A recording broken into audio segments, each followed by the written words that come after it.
Jhalod court ખાતે Jhalod bar association દ્વારા કરાયો વિરોધ। ઝાલોદ બાર એસોસિએશને એડવોકેટ એક્ટ અમેન્ડમેન્ટ બિલ 2025નો વિરોધ કર્યો છે। આ બિલ વકીલોના હિતોને નુકસાન પહોંચાડનારું હોવાનું મનાય છે।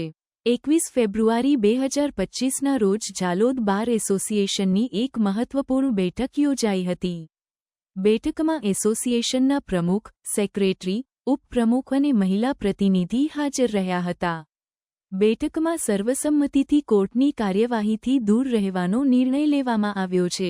વકીલોએ ચેતવણી આપી છે કે જો સૂચિત બિલ પાછું ખેંચવામાં નહીં આવે તો તેઓ હડતાલ અને આંદોલન કરશે। આ બિલની માહિતી સોશિયલ મીડિયા પર ઝડપથી ફેલાઈ રહી છે।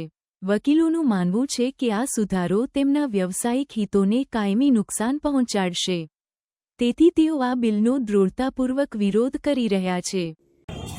એડવોકેટ એમેન્ડમેન્ટમાં સુધારો કરે અને નવું બિલ પાસ કરવા હારું રાજ્ય સરકાર દ્વારા આયોજન કરેલ છે, જે બાબતે આજરોજ ઝાલોદ બારના તમામ વકીલો તેનો વિરોધ કરી અને જે બિલ પાસ ના થાય તે બાબતે અમે ઠરાવ કરેલ છે અને ઝાલોદ બાર વતી સખતમાં સખત વિરોધ કરી અને આ બિલ પાસ ના થાય તે બાબતે અમે ઠરાવ કરી અને ઉપર અમારા બાર એસોસિએશન ગુજરાતમાં મોકલી આપેલ છે।